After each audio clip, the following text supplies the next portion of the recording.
Alright, I've had a couple of requests for another update on the guided tour since I haven't put anything out in a while, and I'm tired of doing body work, so I thought I'd take a break here and do a couple of shots. You take a look, there's no more tunnel ram, got rid of that. Car wouldn't run real well with it anyway, and I kept fouling plugs. It looked cool, but it had to go.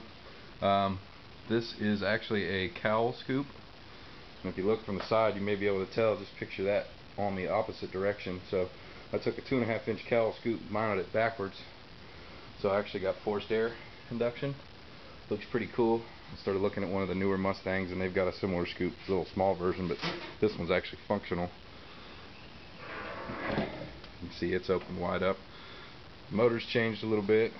I sold all the tunnel ram and the carburetors, scoop and everything on eBay, and was able to buy a brand new Holley 650 vacuum secondary carb, fabricated aluminum valve covers, and brand new Edelbrock Performer RPM intake manifold.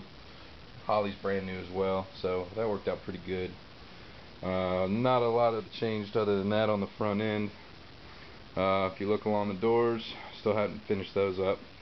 I did shave the drip rails, which was a chore in itself, but if you notice, no drip rails.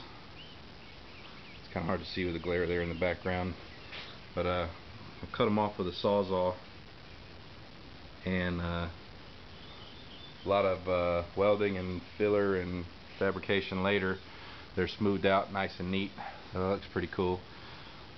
Inside, nothing changed there. I did have to relocate my poppers. If you look down in the door, you may be able to see the auto lock mechanism down right there. It actually is in the way of the window now. When I roll it down, you see on the other side it won't roll down more than that. Figures it doesn't clear 1/4 of an inch, or less than 1/4 of an inch. It would have cleared. So measurements look good until you put the parts in. Lesson to be learned: fit everything first. I did put a new headliner in it because I've screwed the other one up when I was cutting off the drip rails, and actually mounted an old that's from like a 98 Mustang. It's cool dome light. You see the headliners actually fit much better. This is new. This is a NASCAR exhaust tip. I just kind of mocked it up.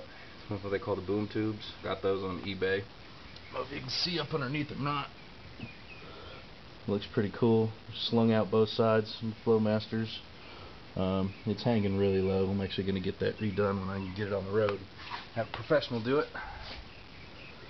And the back end, I am now working on the trunk lid that I said in the last video I've been dreading, and I've been working on it for 3 days trying to get it fit, so it's been no fun.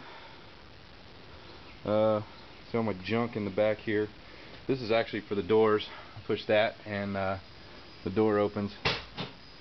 You can see it over there or not, but it's just in case the auto mechanism key fob battery goes out or something like that. There's the trunk lid I've been working on. It was way too high on this side, so I had to grind it down about 1/4 of an inch and actually backfill it underneath here with fiberglass and resin, and then I had to widen it up. You can kind of see the green line on all the way around actually to make it fit right. So it's just been fill, grind, sand, rinse, repeat for the last 3 days. Same thing on the quarter panels again. Aside from that, another shaved drip rail and windows in. I actually decided to do those in flat black and was going to have them powder coated, but for now they're so pitted and old, doesn't matter. We'll see how it looks for the rest of the car.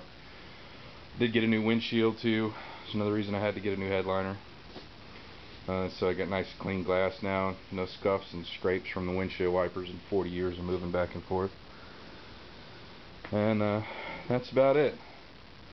On the front end, haven't done anything there, but hood's finished, and it'll be time to work on that front apron before too long. So stay tuned for another update.